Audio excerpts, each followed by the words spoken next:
Welcome to Pindar Poetry. We hope you learned something new. You begin by choosing ripe apples. Their natural sugar feeds the fermentation. Chop or crush into pieces and put them into a sterilized 2-3-liter jar until it is roughly 3/4 full.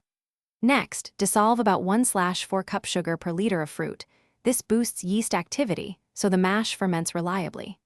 Once done, cover the jar with a breathable cloth and secure it.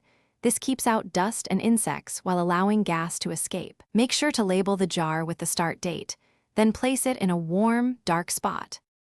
Once bubbling starts, you'll stir the mash daily for 7 to 10 days to keep oxygen distributed and to discourage unwanted surface growth. If you see any white scum or mold, scoop it off right away. That's surface contamination, not vinegar mother. After 1 to 2 weeks, press or strain the solids and retain the liquid. That's your precursor cider. Transfer that liquid into a clean jar with about 2 to 3 centimeters of headspace. Cover with a breathable cloth again, and return it to warm, dark storage to continue turning alcohol into acid. You now allow the liquid to slowly oxidize into acetic acid. This secondary fermentation typically takes 4 to 12 weeks. Taste it every 1 to 2 weeks because temperature and microbes change the pace. Stop when acidity suits you. If you have a vinegar mother, add a piece to accelerate the process. Once clear and tangy, bottle the vinegar in sterilized bottles, leaving a bit of headspace.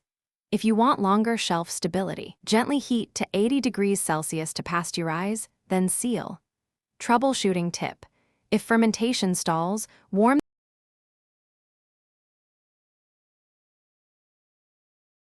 Thanks for watching.